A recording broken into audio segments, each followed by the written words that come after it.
positive pregnancy test wasn't hers. That was the first and only certainty that pierced through Emily Carter's mind as the air escaped her lungs. The small white plastic device, with its two unmistakable blue lines, was tossed inside the glove compartment of Ryan's Ford Explorer, her husband. She'd only opened the door to grab a shopping bag she'd forgotten on the passenger seat. A mundane motion, an ordinary day that shattered in an instant. If anyone ever doubted her strength, sign up. Because sometimes the courage of a woman alone is what the world needs to see most. Emily remained frozen, her hand still on the door handle, in the quiet garage of the upscale apartment building where they lived, in the Highland neighborhood of Denver.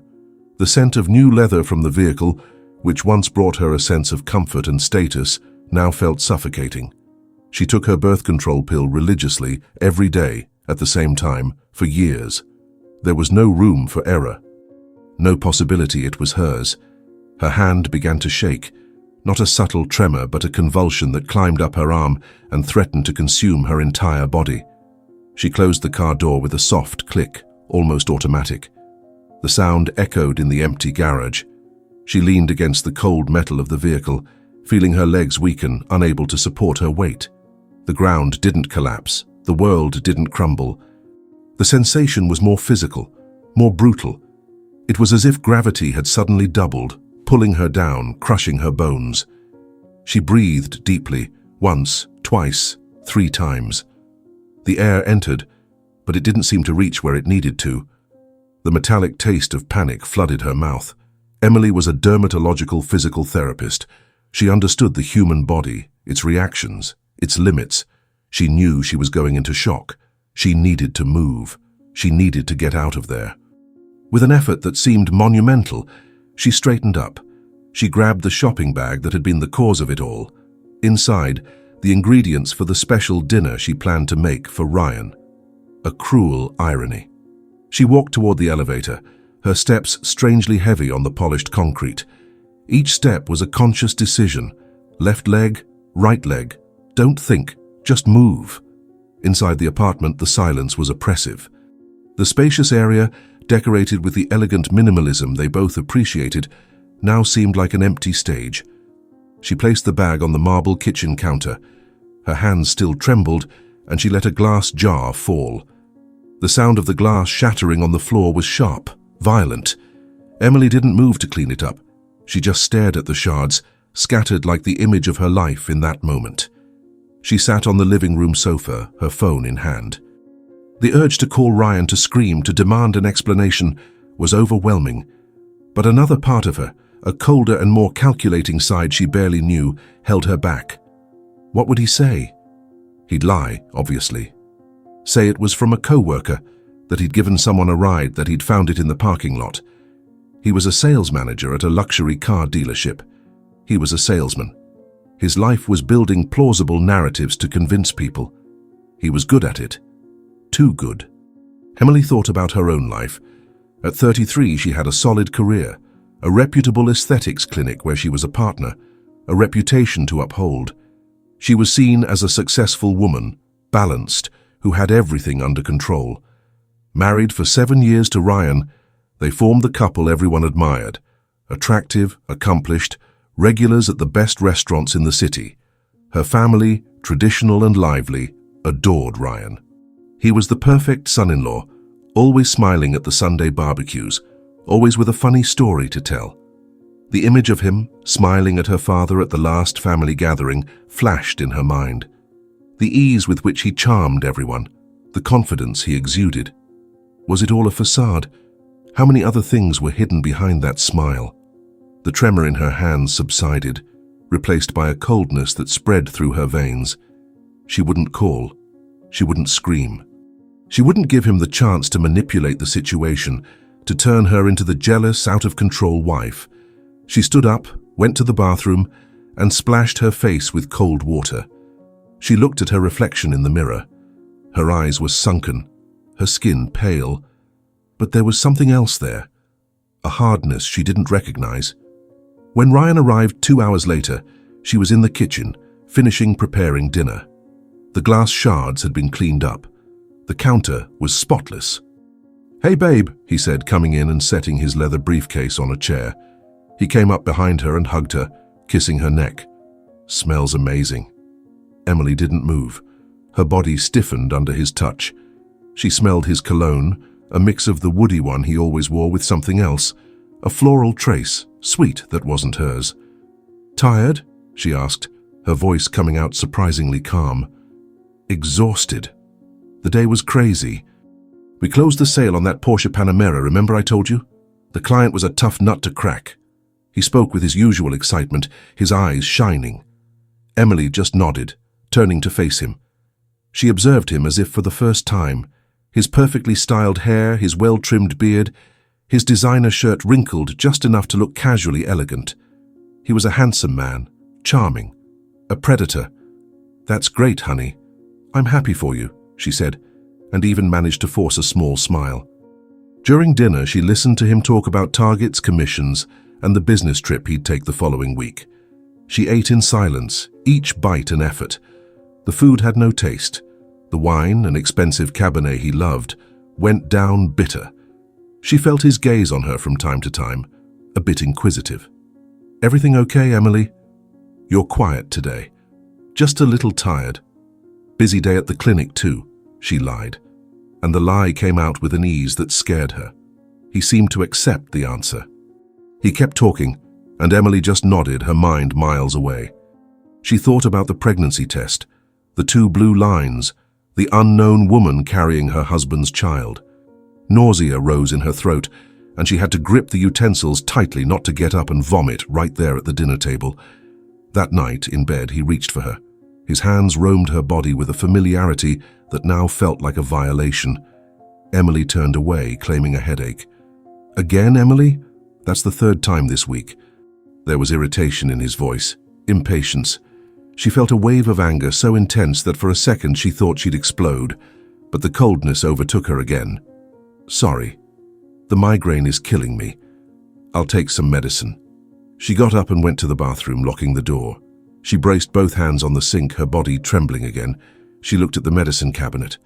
There was her pill pack, with the days of the week marked, all the pills taken correctly. Silent proof of her fidelity, her care, proof of his betrayal. She didn't go back to bed right away. She sat on the cold bathroom floor for nearly an hour, her thoughts spinning in circles. Discovering the pregnancy test wasn't the end. It was just the beginning. She didn't know what she'd do, but she knew what she wouldn't. She wouldn't be the victim. She wouldn't cry. She wouldn't beg. She'd go back to that bed, lie next to the man who'd destroyed her trust, and pretend nothing happened. And wait, because the truth, she now understood, wasn't something you asked for. It was something you hunted. The next morning arrived with an almost insulting normalcy. The Denver sun, often bright and unrelenting, poured a clear, crisp light through the apartment, illuminating the dust particles dancing in the air. Emily woke before Ryan, an old habit that now served as a small trench. His side of the bed was untouched, since she'd gotten up the night before to take refuge in the bathroom. She hadn't returned. She'd spent the night awake, sitting in the armchair in the closet, silence her only companion. Exhaustion weighed on her muscles, but her mind was sharp, alert, like a cornered animal. She moved through the house with the precision of an automaton. She brewed the coffee, the strong aroma filling the kitchen. She dressed for work, slacks and a silk blouse, armor for the day ahead. Each action was deliberate, a way to maintain control over the chaos that had settled inside her. When Ryan finally appeared in the kitchen, already dressed for work, his smile was the usual one, easy and carefree. He grabbed a mug of coffee, his eyes skimming the digital newspaper on his tablet. "Morning, love. Sleep well?" he asked, not really expecting an answer, his attention already on the stock quotes. "Yes." The lie came out dry, a shard of glass in her throat. He didn't notice. Or chose not to. His indifference was a knife twisting slowly. He finished his coffee, gave her a quick peck on the cheek, a cold, perfunctory touch, and grabbed his briefcase. "See you tonight. I have happy hour with the team. Might be a bit late." Emily just nodded, watching him leave. The door closed, and the click of the lock was like the start of a timer. She was alone. The silence that followed brought no peace, just the amplification of her thoughts. The pregnancy test, the unknown woman, the child that wasn't hers. The words swirled in her head, a poisonous litany. She needed air, needed to get out, to dive into work and try for a few hours to be just Dr. Emily Carter, the competent professional who solved other people's problems. The day at the clinic was a blur of procedures, consultations, and forced smiles. She operated on autopilot, her hands executing with precision the treatments her mind barely registered. Her patients, accustomed to her attention and warm demeanor, didn't seem to notice the distance in her gaze. To them, Emily was still the safe harbor she always had been. No one could see the storm brewing behind that facade of calm and professionalism. She returned home in the late afternoon, exhausted in a way that went far beyond physical fatigue. It was a soul-deep weariness. The apartment was silent, just as she'd left it. Ryan hadn't arrived yet. She kicked off her shoes, feeling the immediate relief, and walked barefoot across the hardwood floor. She was heading to the bedroom to change when she heard his voice. He was in the home office, the door slightly ajar. The voice was low, almost a murmur, but the acoustics of the long empty hallway carried the sound to her. Emily stopped, her body instantly tense. He was on the phone. "No, she doesn't suspect a thing. I know what I'm doing." A pause. Emily held her breath, her heart pounding erratically against her ribs.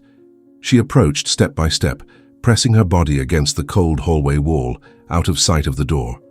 "Stay calm, Mom. I'll handle this. She won't find out anything." The phrase hit her with the force of a punch to the gut. The air left her lungs in a silent hiss. "Stay calm, Mom." He wasn't talking to a friend, a colleague. He was talking to his own mother. The woman who called her daughter, who hugged her at Sunday barbecues, who praised her pot roast. The complicity in his voice, the calm with which he promised the deception, was more devastating than any shout. She froze. Her blood seemed to ice in her veins, and a cutting clarity took the place of the panic. There in that dark hallway she understood. There was no more room for doubts, for the small, desperate voice in her head trying to find an innocent explanation. The pregnancy test wasn't a lost item. The conversation wasn't a misunderstanding. It was a conspiracy, a betrayal architected and covered up by the person who should have been her greatest support after him. He was hiding something big, and his mother knew. Emily retreated, silent as a shadow. She went back to the living room, her body moving on pure instinct of self-preservation. She sat on the sofa, her hands resting in her lap, her knuckles white.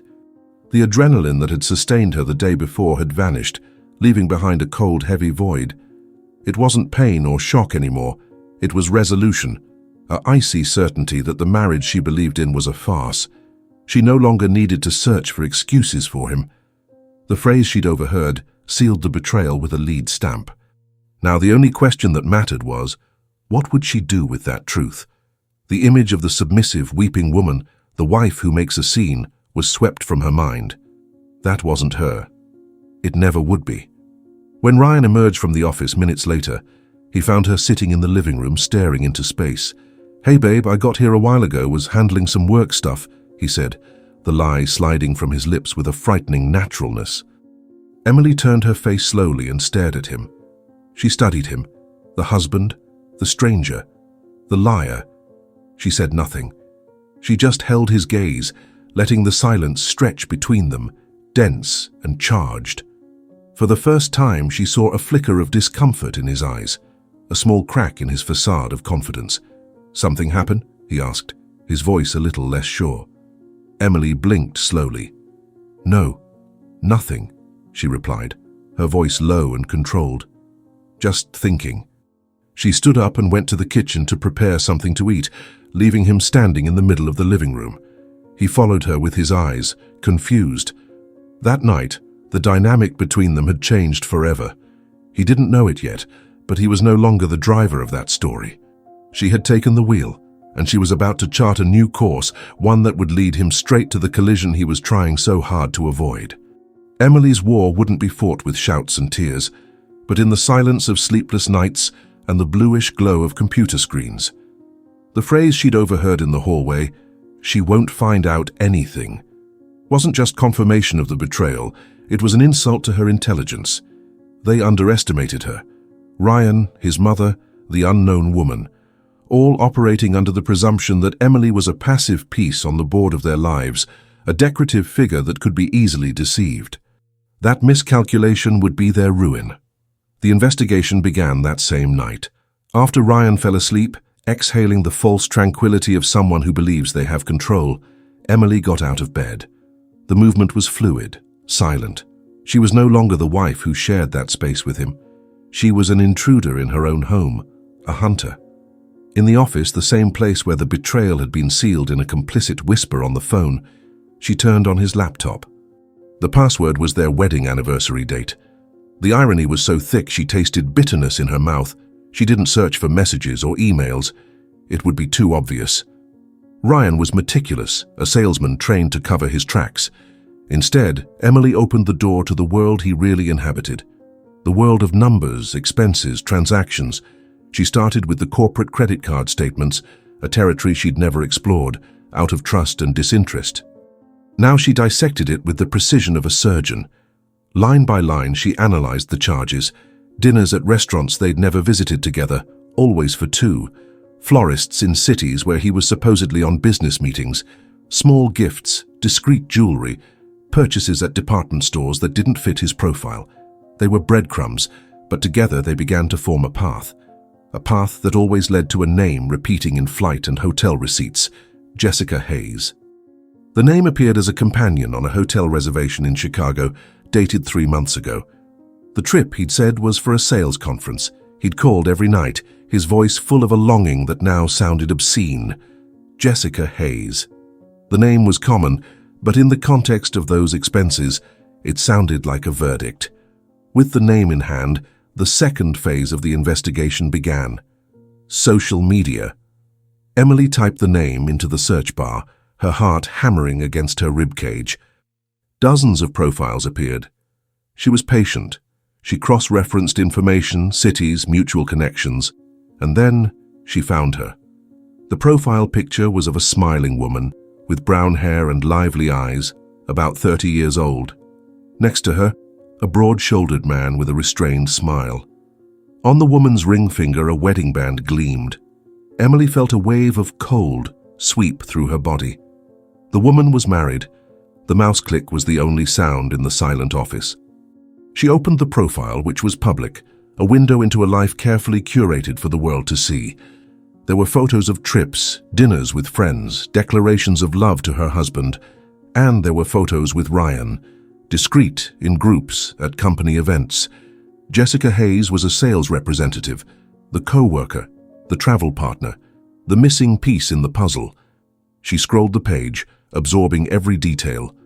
She saw photos of Jessica with her son, a boy about 5 years old. She saw the ring on her hand in dozens of photos. The woman wasn't just having an affair with her husband, she was betraying her own family.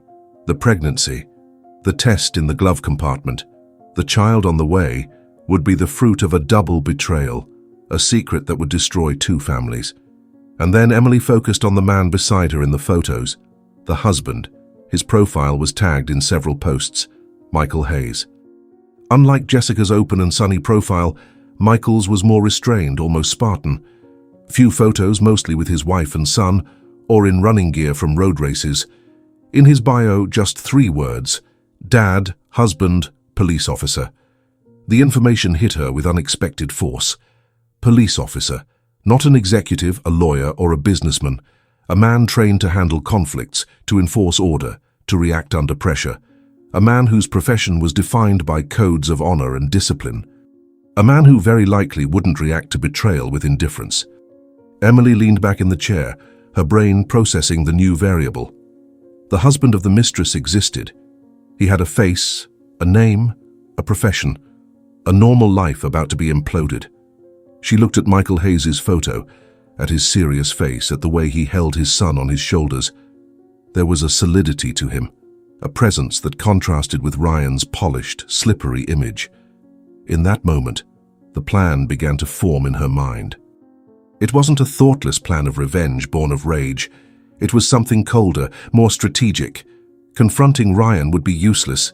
He'd deny, manipulate, turn her into the villain. Crying and despairing would give him the power. But the truth was a weapon. And a weapon is only effective when used at the right moment, against the right target. She didn't want to destroy Ryan. She wanted something deeper. She wanted him exposed by the very web of lies he'd built. She wanted his mask to fall not by her hands, but by the consequences of his own actions. And Michael Hayes, the betrayed husband, the police officer, was the key. He was the external force that could detonate that house of cards. Emily closed the laptop, the decision made. The tremor in her hands had stopped completely.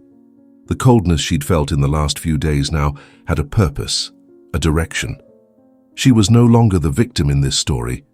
She was the architect of its end. The days following the discovery were a monumental exercise in self-control. Emily moved through the marriage routine like an actress in her most challenging role. She smiled at the right moments, asked the expected questions about Ryan's day, and maintained the facade of normalcy with a perfection that frightened her. Inside, however, she was a well of ice and calculation. Every smile of his, every casual touch, every lie disguised as everyday conversation was catalogued in her mind, no longer as a wound, but as fuel for the resolution solidifying within her. She said nothing to her husband. The impulse to confront him, to throw the truth in his face and watch his good guy mask shatter, was a constant temptation, a scream trapped in her throat. But she stifled it. Confronting him would be momentary relief, an explosion of pain that would allow him to defend himself, manipulate the narrative, perhaps even flip the blame. It would be his path, not hers. She asked for no explanation, knowing she'd only hear more lies, more elaborate constructions to protect him. The truth she possessed was pure, incontestable, and wouldn't be tainted by the poison of his denial. Emily's plan matured in the silence of her sleepless nights, while Ryan slept soundly beside her. The strategy wasn't about destruction, but revelation. The truth didn't need her voice to be heard. It just needed a stage and the right audience. And the audience, she decided, wouldn't be her. The definitive move was executed with the coldness of a military operation. One afternoon, while Ryan was in one of his extended meetings, Emily went to the garage. The Ford Explorer was there, a silent monument to the betrayal. With steady hands, wearing latex gloves she'd brought from the clinic, she opened the glove compartment. The pregnancy test was still there, tossed in a corner, a small piece of plastic loaded with the weight of a double life. She took it, placed it on a neutral background on the car seat, and photographed it with her phone. The image was clear, clinical, undeniable. The two blue lines stood out like a confession. Back in the apartment, she sat at her own laptop, a safe haven amid enemy territory. She opened the folders where she'd meticulously saved every piece of evidence. The screenshots of hotel reservations in Ryan's name, with Jessica Hayes as the companion. The credit card statements showing dinners for two in distant cities. The chronology of the betrayal was there, mapped in dates, locations, and amounts. She selected the most irrefutable documents, the proofs that left no room for interpretation. With the digital dossier assembled, the final step remained, finding Michael Hayes' contact. It wasn't hard. Through a deeper search, linking his name to his profession, she found a phone number associated with a small security business he ran on the side. It was a risk, but a calculated one. She created an anonymous email, a disposable account with no link to her identity. To that man, she wouldn't be Emily Carter, the betrayed wife. She'd be just a source of information. The message was short, direct, and devoid of emotion. She attached the photo of the pregnancy test and the reservation screenshots. In the body of the email, just one phrase carefully crafted to hit the core of the issue, a man's dignity being stolen without his knowledge. You deserve to know the truth about your own life before anyone else. She hit send. The mouse click echoed in the silent apartment. For a long moment she stared at the screen, her heart pounding. The arrow had been loosed. Now all that remained was to wait for the impact. The response didn't take long. Less than an hour later, a notification for a reply appeared on the screen. Emily's hand trembled slightly as she opened the email. Michael's message was even shorter than hers. I need to talk to you. In person. Emily felt a chill. His reaction wasn't denial or blind rage. It was pragmatic. He wanted to confirm the source, understand the extent of the damage. It was the reaction of a cop, someone trained to assess a crime scene before acting. She replied, agreeing, and they exchanged messages to arrange a meeting in a public neutral spot, a discreet coffee shop downtown, far from the neighborhoods they frequented. 2 days later, they met. Michael Hayes was exactly as he appeared in the photos, a solid man with an intense gaze that seemed to see through superficialities. He didn't waste time with pleasantries. He sat down, ordered a black coffee, and got straight to the point. "The proofs you sent me, are they real?" "Every one of them," Emily replied, her voice firm.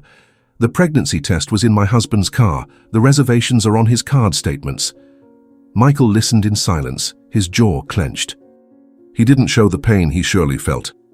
There was just a contained fury, a dangerous energy emanating from him. He looked at the printed copies Emily had brought, running his finger over Jessica's name, his wife. "They think we're idiots," he said, his voice low and rough. "They live their lives, make plans, and us? We're the scenery, the home decor." In that moment, Emily didn't see a stranger, but an ally, a fellow sufferer forged in the same furnace of betrayal. "I don't want a scandal for myself," Emily said clearly. "I just want to get out of this with my dignity. But he can't just get away scot-free, not after this." Michael raised his eyes and stared at her. And for the first time, Emily saw the pain behind the fury, but she saw something more, an implacable determination. "Scot-free?" he repeated with a humorless laugh. "No, this won't end with an apology. I want everyone to know. His family, your family. I want him to have nowhere to hide. I want to take down the cheating couple live." The intensity in his voice was frightening and at the same time cathartic. He didn't want just justice. He wanted exposure. He wanted the humiliation he felt transferred to those who caused it, on a public stage, where the shame couldn't be denied or hidden. Emily thought about the next Sunday barbecue at her parents' house, the weekly sacred event. Her entire family would be there, her traditional parents, uncles, aunts, cousins. And Ryan would be there in the center of it all, playing his role of perfect son-in-law. It would be the ideal stage, the perfect audience. She took a deep breath, the decision solidifying like steel. "I'm in." Sunday dawned in Denver with a sky of pale blue, almost white, and a crisp air that cut the skin, typical of the city even in spring. For most people, it was a day of rest, family, tranquility. For Emily, it was Judgment Day. Every passing second was a step toward detonation. She moved through the morning with an outward calm that was the purest antithesis of the storm raging in her chest. The feeling wasn't nervousness or fear, but a heavy inevitability, as if she were about to witness a natural disaster she'd set in motion herself. Her parents' house in the Cherry Creek suburb was the epicenter of the Carter family life. A big house with a well-manicured yard and a patio out back where the grill reigned supreme. It was the stage for all celebrations, the safe harbor of tradition. On Sundays, the place filled with loud voices, laughter, and the unmistakable smell of meat on the grill. Today, for Emily, that smell seemed like one of sacrifice. They arrived around noon. Ryan drove the Ford Explorer, the ambient music filling the silence that had settled between them in recent days. He seemed not to notice, or chose to ignore, Emily's growing distance.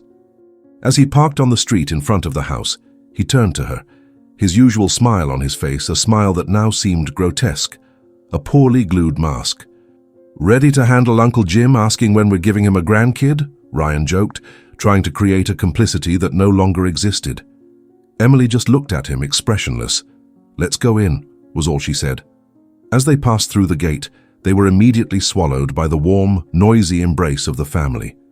Emily's mother, Karen, kissed her on the cheek, her eyes scanning her with the perpetual worry of all mothers. Her father, Robert, a man of few words and big gestures, gave Ryan a strong slap on the back, laughing at some joke he'd told. Uncles, aunts, cousins. Everyone was there, and all of them, without exception, adored Ryan. He was the dream son-in-law, the successful, charming man who'd won over the eldest and most reserved daughter of the family. Ryan flourished in that environment. He circulated around the grill area with the ease of a politician on the campaign trail, a beer in hand, the smile easy, the joke on the tip of his tongue. He was the center of attention, the unofficial master of ceremonies of that Sunday ritual. Emily watched him from afar, seated in a chair in the corner of the yard. She saw how he charmed her mother, how he listened with false attention to her father's fishing stories, how he played with the younger cousins. He was performing the role of good husband with a nauseating perfection. Every smile, every public gesture of affection was a silent stab. Emily exchanged short, discreet texts with Michael. "We're here." His response was immediate. "On my way. 1:30. She glanced at her watch. 20 minutes left. 20 minutes until the end of the world as she knew it. A small, terrified part of her wanted to yell for him not to come, to abort the mission. But the larger part, the one forged in the ice of betrayal and lies, remained firm. There was no turning back. Lunch was served. The long wooden table was covered with bowls of potato salad, coleslaw, cornbread, and of course the meats her father sliced with pride. Everyone sat down, the conversation flowing animatedly. Ryan sat next to Emily, placing his hand on her thigh under the table, a possessive gesture that made her stiffen. He leaned in and whispered in her ear, "You look so beautiful today and so quiet." She didn't respond. She just picked up her fork and knife, the food on her plate seeming like ashes. She felt her family's gazes on her.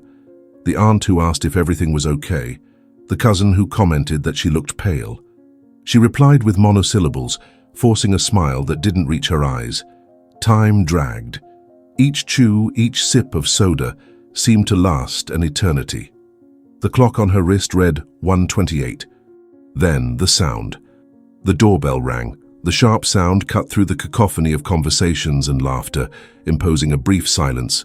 Everyone looked at each other. No one was expecting more people. "Huh, who could that be?" said Emily's mother, getting up to answer. Emily felt the blood drain from her face.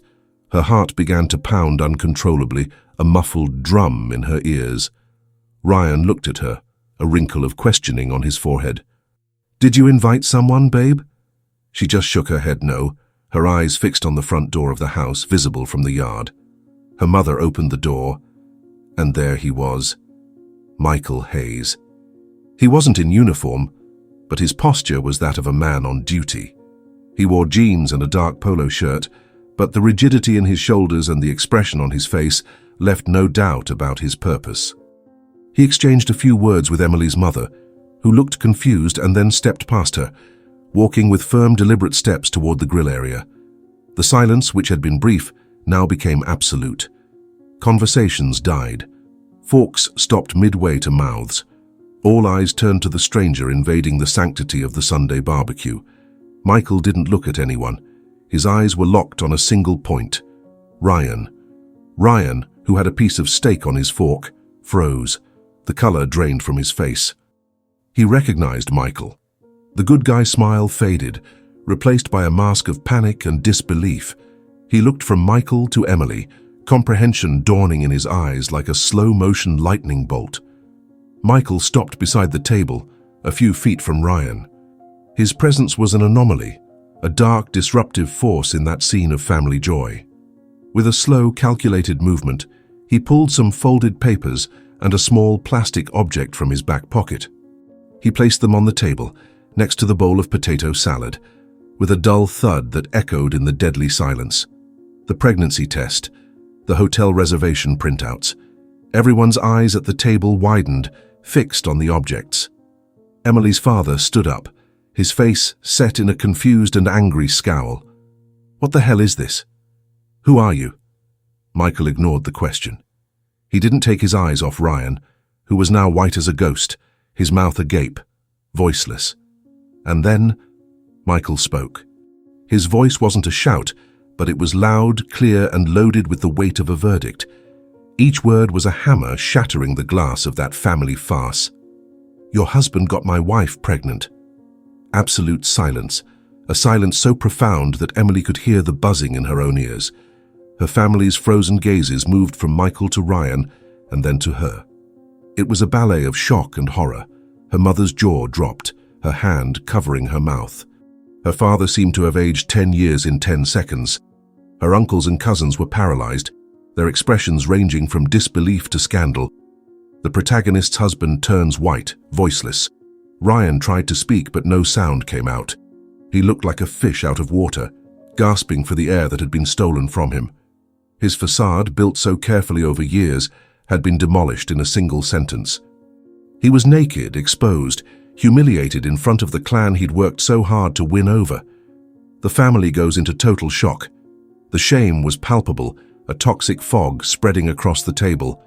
That was the moment, the climax of Emily's opera, and she, the protagonist, finally moved.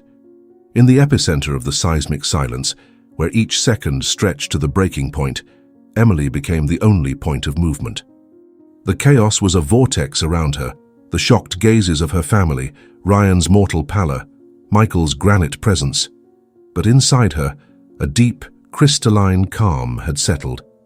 It was the calm that comes after the storm passes, when everything that could be broken is already in pieces on the ground. She stood up. The movement wasn't abrupt or hesitant.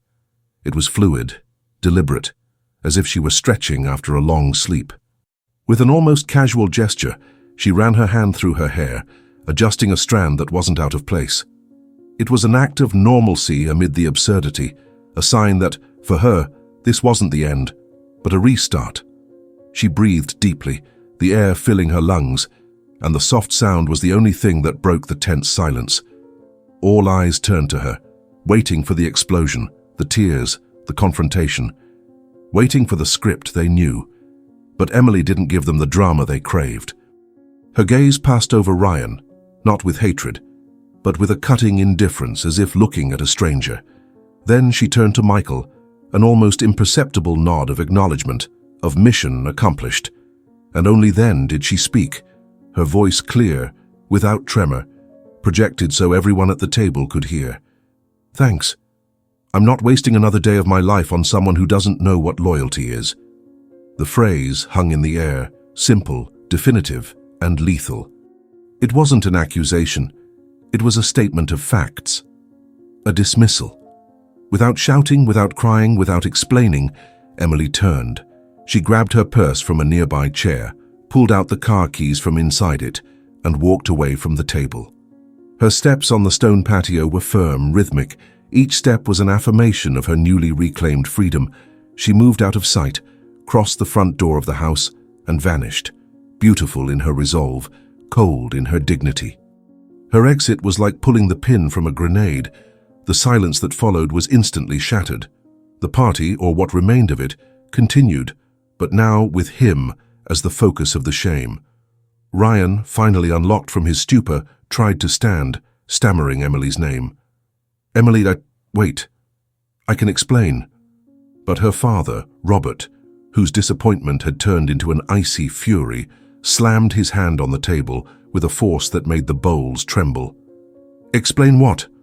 His voice was a low thunder. "Explain how you turned my house into a circus? How you dishonored my daughter right in front of me?" Ryan's phone, forgotten on the table, began to ring, vibrating frantically. The name Jessica glowed on the screen, a second bomb exploding in sequence. He looked at the device with horror, as if it were a snake. The insistent ring was a cry of desperation from across the city. It was the mistress, no doubt informed by Michael that their world had just crumbled, realizing her own husband had left her to her own devices. Ryan was cornered. On one side, his father-in-law's contemptuous gaze. On the other, the desperate ring from the woman who'd led him to that abyss. He didn't answer. The phone finally went silent, leaving an echo of panic in the air. Michael Hayes, his work done, gathered his papers from the table. He looked at Ryan not with anger, but with a kind of somber pity. "Now stay with her," Michael said, his voice cutting, "and get ready for her to do to you exactly what she did to me." With that, he turned and left too, leaving behind the trail of his calculated destruction. Ryan collapsed into the chair, placing his hands on his head, fingers interlaced tightly, as if trying to prevent his skull from splitting. He was alone, a castaway on an island of accusing stares. His mother-in-law, Karen, who had adored him before, now looked at him with a mix of shame and anger. "You ruined everything, Ryan," she hissed, her voice low so the others wouldn't hear, but loaded with venom. "You had it all. A wonderful woman, a family that loved you. Why, for an affair, you threw your life in the trash." Her words hit him. He looked at the empty spot where Emily had been sitting. In that instant, the penny dropped with the weight of an anvil. He realized the monumental stupidity of his actions. He didn't love Jessica. She was an escape, a cheap thrill, a selfish impulse he never thought would have real consequences. He loved the life he had with Emily, the comfort, the status, the admiration. And now in his quest for something more, he'd lost everything. He was completely lost, a deposed king in a kingdom of barbecue and shame. Meanwhile, miles away, Emily drove aimlessly through the streets of Denver. The car windows were open, and the cool wind whipped her face, but she didn't feel it. There were no tears. There was just an immense void, a hollow space where a marriage had once been. But it wasn't a void of loss. It was a void of possibility. It was cleared ground, ready for new construction. She didn't know where she was going, but for the first time in a long time, she knew she was in control of her own destiny. The road ahead was open, and she was free. So what did you think? On a scale of 0 to 10, what score would you give it? Leave your comments saying which city you're watching from, and subscribe to follow our next stories. Thanks so much for the company, and see you next time.